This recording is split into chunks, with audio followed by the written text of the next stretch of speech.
Hey everybody, let's do another San Antonio Tech Dad podcast. I'm Alan along with Drew and Corey, and we're finally back together doing another San Antonio Tech Dad. How you guys doing? What's up with this?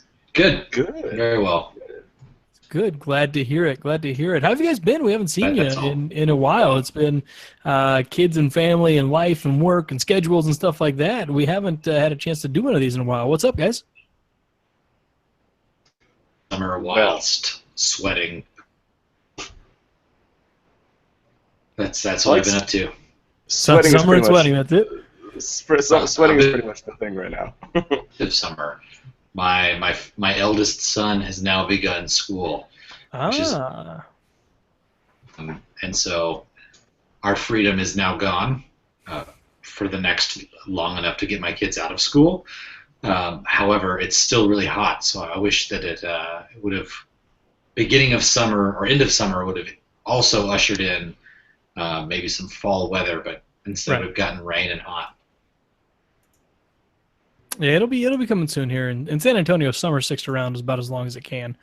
So, but we'll get by on it. We'll get by on it. That puts us all three with kids in school now. Finally joined the ranks. Yeah. It's nice to have a little bit of a different option for. It costs less. It does cost less than daycare, right? So yes. That's always nice. Yeah, we found out that after-school care at the school also costs less than daycare, which is a huge benefit.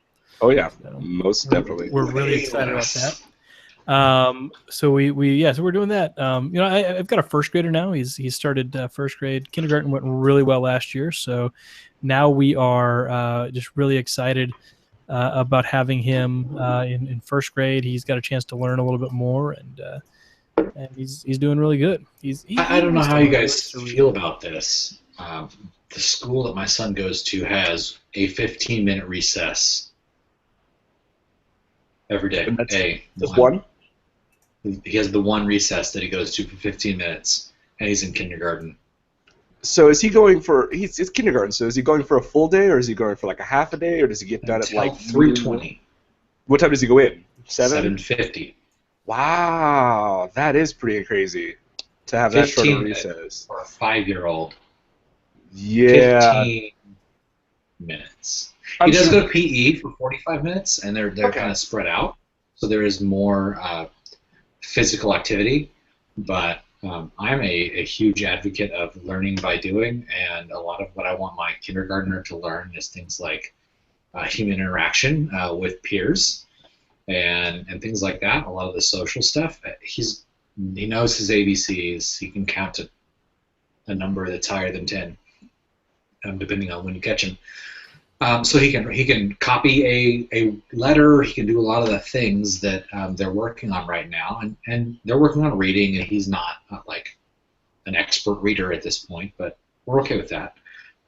It just seems a little bit.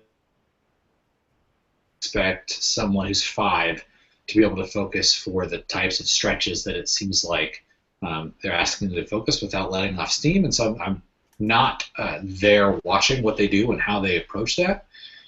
It just seems like they're asking a lot of very small kids.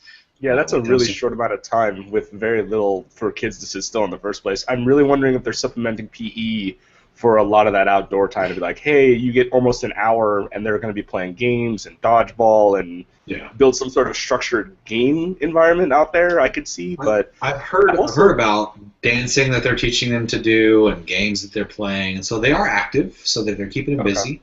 And PE as well as recess is every single day, so they do get that activity. But then they're pushing all the other, not extracurriculars, but they do music once a week. They do art once a week. Right. They've threatened to do science eventually. Cole's really disappointed that we haven't done science yet, because that's what he's really into. But like reading, writing, math, that's every day. That makes sense. But he's just dying to do some science, and I'm dying to get him more socialization, more activity. He's been in preschool where they did a lot of that. I like the additional structure, but I'm still getting into the swing of being a kindergarten parent and dealing with all of that separation, etc. 5 days a week is also a rough transition for a kiddo. So he's doing 2 days a week into 5 days a week. So I've got a question for you, Drew. Is it the same for you? Is the first rule of kindergarten don't talk about kindergarten? Because that was the way it was with with my kiddo last year. Is that, hey, what'd you do today? Nothing. And, that does not stop. That does not stop. My kid is in 5th grade, and I literally had a conversation with her at dinner and was like, hey, how's it going? Did you have fun? How was your day? She's like, it was good. I was like, so did you meet any new people? Yeah. Who are these new people? Who are these new people you met? I don't remember. Are you kidding? You've been there all day and you don't remember anything. Like, the whole day's a blur. 5th grade. So don't just get used to the whole, you don't talk about whatever it is that you did that day. It doesn't exist. So I think that they have a pact of, like, I won't tell anybody if you don't, because he cannot come up with names of anyone other than the teacher that I physically met, know her name, and refer to her with it. And the kids, when I'm there to pick him up, other parents ask for their kid by name. So I overhear these names, and on the way home, hey, bud, so tell me, how's this kid? Oh, yeah, he's good. Cool, who else is in your class? I don't know. Do you have friends? Yeah. What are their names? Maybe. I don't know. Do they know your names? Yeah. You don't know theirs? No. Could you learn them? I'll try. That conversation, the one that I just walked you through, that happened in the first week. This is the third. Had the same conversation tonight at dinner. Yeah, good luck with that. Like I said, it doesn't stop, man. For some reason, what happens in school stays in school. He knows people that may not exist. As far as I know, they don't. Exactly. They're just figments of our imagination that apparently go to this gigantic building. So it's very odd. My son, my 3-year-old, he's in daycare. He does the same thing. He goes to the daycare with a bunch of kids and doesn't know anybody's name or what they did or can tell me that they did anything at all. And my daughter, 5th grade, nothing. I got nothing. So my wife and I are getting very good at the art of cross-examination. We'll pitch some broad questions, one of us, and then we'll get nothing back. And then the other one goes in with some very pointed, direct questions. Okay, I picked you up at exactly this time. I saw you doing exactly this. What happened right before then? Okay, you ate a meal today, at least one. What was one thing in that meal? Was it delicious? Okay, lovely. Who did you sit by? Oh, you don't remember. Great. Was it a boy or a girl? Okay, now I know something. Well, I've just started. Very, very investigative journalist. I've just started making it up for him. So this past week, they've apparently focused mostly on writing. And so the questions have been things like, what'd you do today? Well, nothing much. We just did a bunch of writing. Okay, what did you write about? I don't remember. Oh, you don't remember? Okay, well, then I'll make it up for you. Okay, so you were writing about how much you hate mac and cheese and never want to eat mac and cheese again, and you never want to eat ice cream, and you only want to eat snot soup. I didn't write about that. Yeah. Then what did you write about? I don't remember. Yes, exactly. So just that's my strategy. Just to if he can't remember, I get to make it up. That's a good strategy. It is. I got to give a shout out to Stuart Mikey on that one. He's actually, so I'm using that with my 6-year-old. He's using that with the adult members of the homeowners association that he is a member of. That's fantastic. Not getting their bios back to him for something. Absolutely brilliant. He's like, so you don't know where it is? Let me tell you where I think it is. I will do this for you. I will do this for you. Oh, that's hilarious. Exactly. Too lovely. Exactly. Cool. So we got everybody's off to starting. school. That's the summer ending. Starting. That's our main story right now. What'd you guys do over the summer? Did you see any good movies? Yes. So I don't know if you guys have seen this. There were 2 big movies that came out holiday-wise for the summer that everybody was like, oh, you have to go see these movies. One that I haven't seen that I'm going to go see this weekend, actually. So, which is Pete's Dragon, which I hear is very good. My wife and son went to that movie and loved it. I have heard nothing but positive reviews. reviews. I recommend it. I've heard nothing but positive reviews out of that one, so I'm really excited to see that. My kids have already seen it. They went and saw it with their mom. So I'm going to go see it by myself as an adult at Pete's Dragon, so I'm kind of excited about this. But one movie that I cannot sing its praises enough was Kubo, which is Kubo and The Legend of the Two Strings? Yeah, and the Two Strings. Oh my goodness. Okay, so it's directed by Travis Knight. And Travis Knight has done a few films. He did The Box Trolls. He did Paranorman, which if you haven't seen these films, they're both really stunning, eccentric and eclectic and unique, to say the least. Paranorman's a fantastic film, just a fun, campy, joke and horror films. And then Box Trolls is a incredibly detailed film with a unique story, which is really fun. So it's brought by Leica Studios, which is a European, UK studio franchise that's building all sorts of stuff these days. I don't know what else that they've done besides Paranorman, Kubo. Oh, Coraline. They did the Coraline movie. Oh, yeah. So, yeah, so they do a lot of those, stop-motion animation style films. And I mean, I've enjoyed these films, Coraline and Box Trolls and whatever, and I went and saw Kubo. Talk about a beautiful film. Just absolutely spectacular from beginning to end. Stop-motion animation, basically about a kid who's the grandson of a demigod, and basically his life and how he has to save his parents, all this other stuff. It's a fantastic film, really heartwarming at the end. The characters are very fleshed out, but wow, there are some scenes in that movie that are just breathtaking, and you're just like, I can't believe that was stop-motion animation. That was fantastic. It's just, it's eye candy for almost 2 hours. My son just sat there the whole movie like this. I was like, close your mouth, boy. Just close your mouth. And he just enjoyed every minute of it, and my daughter enjoyed every minute of it. And when we were done, they were like, we want to go see it again. And I'm not seeing a lot of people going to see this movie because, you see it and you're like, oh, well, it's another stop-motion animation. Go see it. It's a wild ride. It's a lot of fun. The characters that are in it are great. The theme song, which is a cover of the Beatles song, what is it, My Guitar? While my guitar gently weeps. While my guitar gently weeps. Yeah. Yes, so it's a cover of that with Asian undertones, and I would almost say it's better than the original. Almost. Whoa. It's Whoa. No. Revolver has some sitar, etc. They have phase. It does, but you Makes have sense. This Better than the original. It's like right there. It's like Clapped and played on the original. Come on. Go listen Come to on. it. It's on Spotify. Go listen to it. I was like, oh, I love this song. And I was like, I really love this song. And I listened to it again. I was like, okay, this is fantastic. And like, I put it on the car the other day, and my son's in the back seat. This is from Kubo. Play this song, Dad. That's my jam. I'm like, okay, great. Like, let me go put the original one on. He's like, yeah, this is cool. I'm like, oh.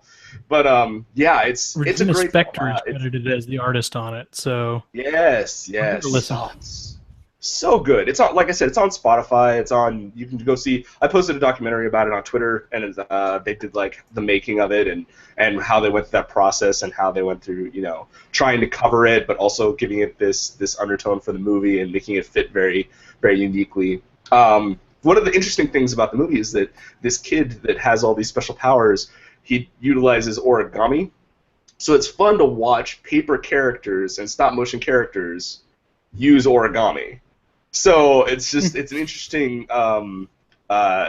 it's majestic in a way, because you have like this character that does something and then everything folds itself up and becomes like a little, and it's a little piece of paper that folded itself up into like a samurai warrior or a frog or a bird and does something crazy, and then it goes into stop motion and you're like, oh, wow, we're still in that universe. This is really interesting to see. Fantastic. Just throw your money at the screen, go see Kubo. I'll do the review of Pete's Dragon next week, but this is most definitely my top pick of kids movies over the summer that I can't recommend enough. I'll definitely say that seeing the review or seeing the preview in another kids movie made it look way better than seeing the preview on television or Netflix or whatever. Yeah, the TV marketing has been really bad. It's been very short, very cut. like not really descriptive. But when you see the full-on trailer, like in the movie theater, you're like, oh, okay, I want to see Yeah, this. you get a little bit more narrative arc, and you definitely get a clearer picture of the design kind of approach. It kind of has a Crouching Tiger, Hidden Dragon like feel surrealist, but for Mhm. kids thing going. It looks really neat, and with your review, I'm definitely going to put it higher on the list. Yeah, it's one of those like, and you can go with kids, without kids. Just go and see the movie. The movie's just really just a good movie to see. So a little predictable, but it's a kids movie. So like you get to the end, you're like, oh yeah, I knew that was going to happen, because things happened. So, but it's perfectly fine. You still enjoy the movie. It doesn't take anything away from it. You're just like, oh, okay, I know how the storyline's going. Let's just keep progressing. But then you want to see how they do it in the storyline, and then you get to the end, you're like, yes.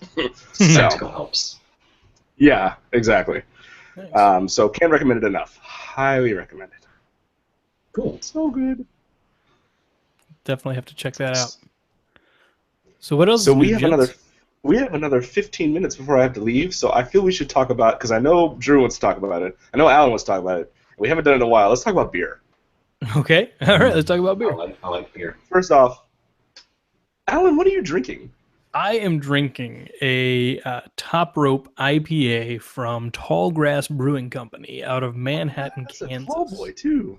It Kansas.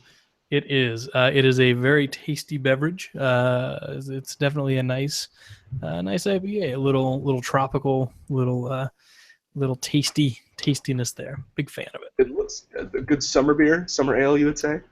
It definitely works as a summer beer. I mean, well, they're all summer beers, but no, I like this one. It's definitely very drinkable. It's pretty crisp, and I'm a big fan of it. It's they have amazing packaging at Tallgrass. So they're the ones with the Pac-Man cans on their pale ale. That's 8-bit pale ale, I want to say, and it's got little Pac-Man design on the cans. So I just picked that up last weekend. Yeah, actually, and I kept one of the cans because of that, because I was like, this is a really well designed can. The ale is really good. It was just fresh, crisp. I was good with it. But yeah, they make some fun stuff, and they've been starting to get more out here in San Antonio. So I'm trying to pick up what I can when I find it. Just recently cracked the San Antonio market. I don't know how long they've been in Texas at all. I mean, this might be their first foray into Texas, but definitely brand new in the San Antonio market. Yep, I'll check them out. Most definitely. And Drew, what are you drinking, buddy? We got a spliced session IPA from Odell. And Odell is one of my favorite brewers. They're out of Colorado and have been in Texas for a couple years now. And about 2 or 3. what's that? About 2 or 3, I think. Yeah, I was introduced to the Cutthroat Porter and the 90 Shilling Scotch Ale, both of which I had when I lived in Missouri. Some of the first craft beers that I ever had that really what beer could big sweet spot in my heart for Odell's, and this is their session IPA. Came in a case of, I think, a sampler pack. I had 4 different options. There's a wheat ale that wheat's just not my favorite style, but there's a session, there's a extra pale called St. Lupin, and then there's an IPA in that. So it's good session IPA, something you can have a couple of and not really feel it. And lots of hops. Not terrible amount of malt, so it's not crazy balance, but it does highlight their hop forward side of the house, which they do a very good job of. Their IPAs and double IPAs are both fantastic. Nice. I'm going to have to try that one out. So I'm drinking water because I have to go to work. So That'll happen. But there are two beers that I wanted to talk about, and then I want to talk about something that started early that I'm not very happy about. So one of the ones that we were just talking about before the show was Bob's Your Uncle by Sierra Nevada. Yeah. Now, that is a fantastic beer, and it's definitely unique. Not what I was expecting. It was one of those things. I went to the Hoppy Monk out here in San Antonio, and I was just like, I just need a beer. And what do you guys have? And they were doing a specialty tap of Bob's your uncle. And I'm like, okay, sure, I'll try it. I didn't realize that it was made with wild rice, cocoa nibs, and honey. So I was expecting this incredibly sweet palate, and it wasn't. It was very flavorful. It was mild. Definitely got a lot of that the seasoning, but and a little bit of spice to it. But it was so good. Easily one of my favorite Sierra Nevada beers going right now. I mean, hands down. If you can get your hands on it, I highly recommend it. I think it's in it's in the Family Values Pack, I think Sierra Nevada does. They have one that you can get it in. I haven't seen it in any of the stores yet. I've been looking for it, so that's why I tried it on tap. But if you can get the Family Values Pack, totally pick it up and try this one. It's really, really good. So.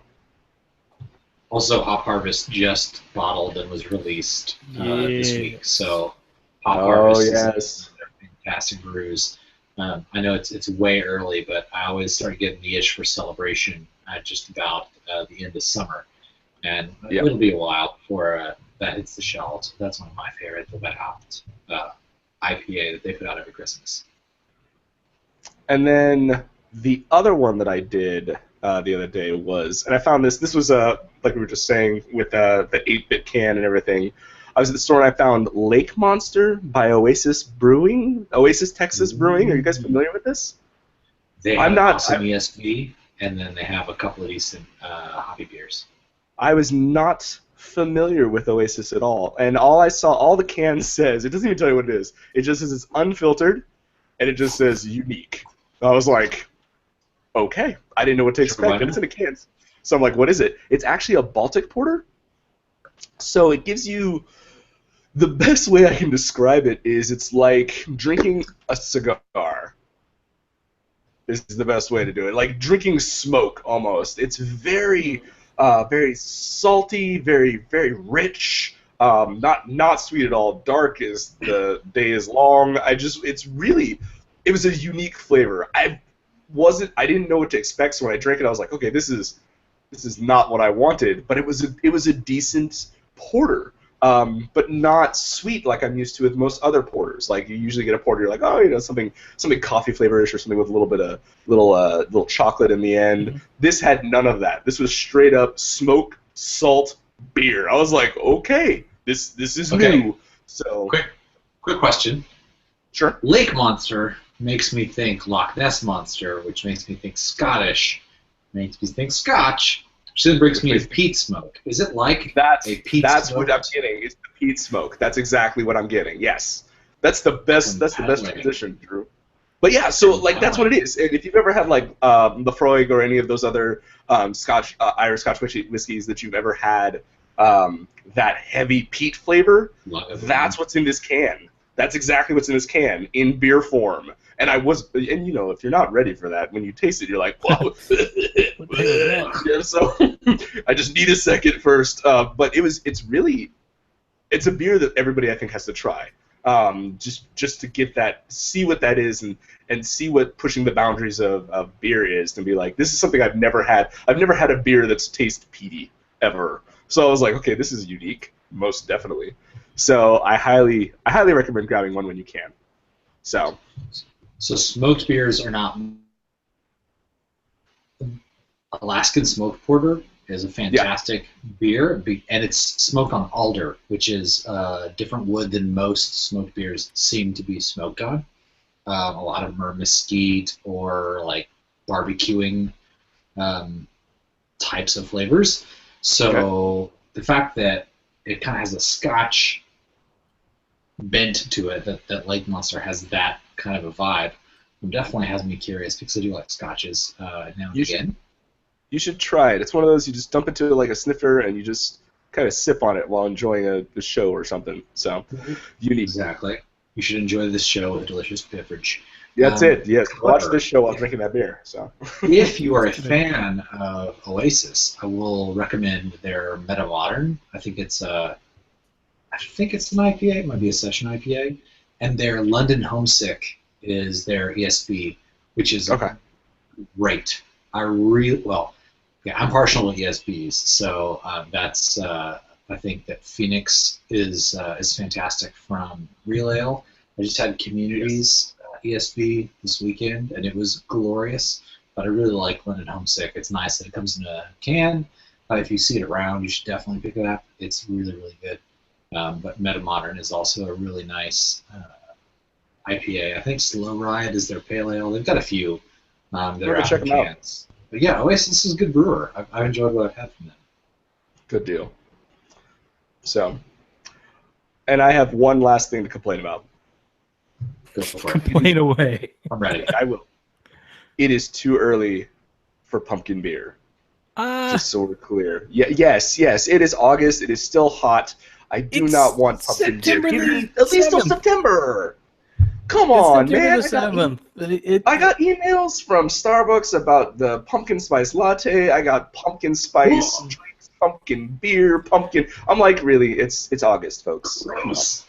Yeah, I'm like, I just got out of summer. Let me have like a moment, right, before I have to start doing the pumpkin push. I think that we're a little bit we're a little bit spoiled here in South Texas because September the 7th is still 98, 99 degrees outside. An Oktoberfest beer should hit the market Early September. Oktoberfest. Which is in 2 or 3 weeks. I agree. The Oktoberfest is the inflection point that takes you out of summer and into fall. And once you get going in fall, then you bring the pumpkin flavors. I agree with you on this. That's my opinion. But listen, that toasty, drinkable Martzen thing that comes with an Oktoberfest is glorious and crisp and wonderful. And you can drink it in the summer, and it gets launched. For most people, here it's still blazing freaking hot. But it is a great pivot that takes you from summer into fall. And once you've gotten your feet wet with a couple of Oktoberfests, then, for me, I'm ready for pumpkin beer. And I don't like the regular pumpkin beers. I want a pumpkin stout. That's just something that's evolved over the last couple of years. Warlock is fantastic. Pumpkinator is fantastic. There's a few of those stouts that have pumpkin flavor that I really, really like. But I've got to have a couple of Oktoberfests under my belt before I'm ready to jump into the pumpkin beers. And that's just me, and it may not be everybody, but I feel like I'm with Corey, and I got to agree. It's not yet time, and it's because I'm still sweaty and gross because it's summer.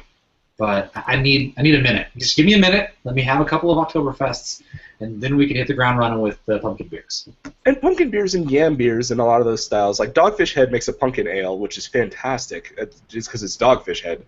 But it's a sweeter ale. It's not summer. It's not even early fall. It's not fresh. It's not hoppy or bitter.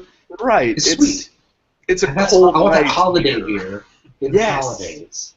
Yes, that's exactly it, and I agree. The Oktoberfest is a lighter ale. The Marzens are fantastic. The Crystal beers and the wit beers are fantastic, and they move you into that. They're like, Oktoberfest is here. Get ready for all the pumpkin ales and everything else, and that's coming. I just think it's just too soon to be throwing stuff on the shelves in August, end of July. I'm like, it's like Christmas in July. It's too soon. Stop. So. Yeah, give me my Oktoberfest. I'm okay with that. I'm in. I'm down. All right, well, there we go. I had this year's Sam Adams Oktoberfest, and it's solid again. Agreed. Sam Adams is not from Germany. Their Oktoberfest is on point. Agreed. I don't have anything more to say. It's fantastic. There we go. Now I'm thirsty. I support that. Now I'm thirsty. You're drinking beer, and so is Drew. I'm the only guy, odd man out here. I gotta go. I have to suffer. Thank you. Hey, you know what? You can go have some coffee. It'll be delicious. I'm gonna go have a cup of coffee. That sounds good. There you go. All right. Well, on that note, very quickly, I know we have another thing to say. Okay. My mocha pot. It has been my camping utensil only for coffee making. I have loved it. I made a couple of lattes for my wife. Out of the results of a mocha pot, it comes out a little bit thicker body. It's more like espresso than other coffee methods, but it's not quite espresso. It makes amazing lattes.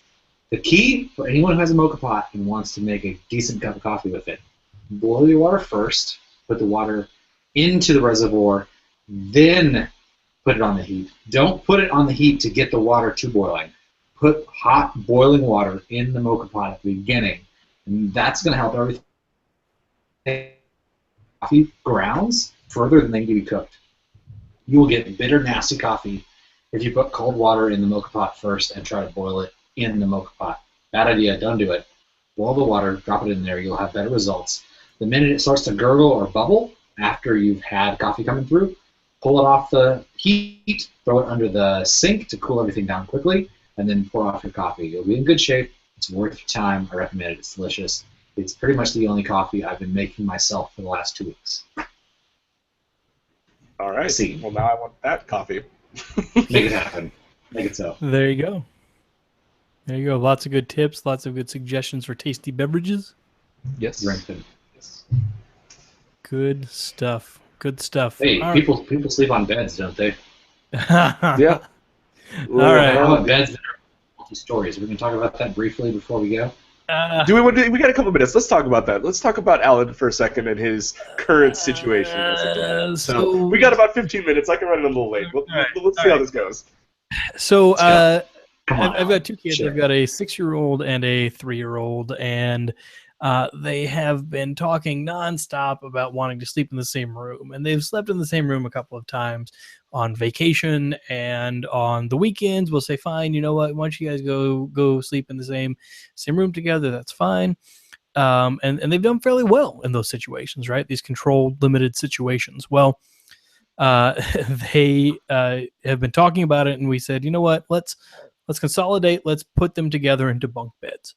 So we ended up getting some bunk beds and put them in, and it worked out perfectly the first night, right? The first night these bunk beds are great. Yes, Dad, you're right. That is a great rule about not climbing up onto the top bunk unless we're going to sleep, and only the older boy should be on the top bunk, and it's going to be great. We completely agree with these rules, Dad. And then they just fell right to sleep as the minute they got in there, and the first night was wonderful. And then honeymoon is over. And then the honeymoon was over shortly after that. And then they just went nuts. And the little guy he's just going through a rebellious phase, and so he's going to dig in his feet. He is quite possibly the most stubborn human being on the planet right now, and so he's just really, really trying his best to dig in anywhere he can, and that's really been coming through in the going to bed phase. And so he's been trying to climb up onto the top bunk to be with his brother, and the brother doesn't like that. And then, getting up and getting into all of the things, and it's just been very difficult to get them to actually go to bed. Over the weekend, they were actually playing around, and they weren't supposed to be playing on the beds, right? The beds are for sleeping. And sure enough, little guy was on the top bunk, and they were having a pillow fight and got hit and knocked off. Fortunately, the beds are set up perpendicularly, so he just kind of bounced off of that lower bunk and scared the bejeebers out of him. But he was, I think he's been cured of playing on the bed now, so that's good. But still, even tonight, just trying to get them to settle down. I think the novelty is wearing off, so that's a good sign. And I think that in the next couple of weeks we'll get to the point where it's going to be, it's going to be better, and they'll be able to go to bed once that novelty wears off. But right now, it's been. I didn't know that if I was actually going to be able to do this tonight, because there's potentially going to be some fratricide in the Bush household.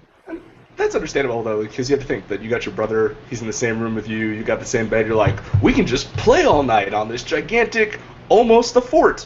Yeah. So put a couple blankets on it, put some pillows on it, you have a fort. That's exactly what it is. It's built that way. So, it asks to be played on. But yes, I have a twin brother, and we had bunk beds. And right. Yeah, the novelty wears off after a while. You just get tired of it, and you're just like, okay. But you're also the same age and very used to being in close proximity to each other. Yeah. True. But I think that what happens is, like, the younger one will just be like, you know what, just leave me alone, I want to go to bed. And the older one's going to be like, I want to play, and it's going to be like, that's your next battle, is I want you to leave me alone so I can go to sleep. Yes. And the other one's going to be like, but I'm wide awake. And that's what's happening right now. But it's not just the wide awake; it's the toddler. I am exceedingly tired, and I am cranky, and I don't know that I'm exceedingly tired, so I'm going to pretend that I'm wide awake. It's that type of a problem. So understandable. Good luck with that. That seems to be night to night for us. So this earlier in the summer, we spent 3 weeks in Canada. Everybody stayed in the same room every night but one while we were gone. And so my daughter got very used to being in the same room with the rest of us. And so now she, every night, every single night, is like, I want to sleep with you. How about you stay in this room? I want to sleep with my brother. I want to sleep in his room. Why doesn't he sleep in my room? Why doesn't Mom sleep with me? Why don't I sleep with Mom? Why doesn't Mom sleep in my room and you sleep in my room? We can all sleep together. Every permutation of the family sleeping somewhere in proximity to my daughter, she has come up with, she has worked through, she has decided that we are not going to ever give in, and she tries again. Because she, too, is in that very stubborn stage of late 2s, early 3s. That seems to be something that everybody goes through. So, for the first little bit in the summer when we got back and we had bunk beds, actually, my son has a bunk bed that we lofted and we didn't put the lower bed in. So it is actually his fort. He has like a tent with, sheets and such. He loves it. We put my daughter's old crib mattress under there. Probably shouldn't have now that I'm thinking about it more clearly, but we did. And so it's a fun place for them to play. He reads books there. It's kind of a nice little lounge area. So my daughter has her own bed in her own room that she does not like because she can hang out with her brother like she did for those weeks while we were in Canada. And so now she wants to go there. So she does for 2 weeks. We're like, yeah, it's cool, whatever. It's do your thing, sleep. And they did okay together. They had practice. They had 3 weeks of that. And then we started getting closer and closer to the school year. Like, we're getting older, boy and girl. Let's do some slight separation. Let's put you in the room next door. There's a door between the rooms. It's okay.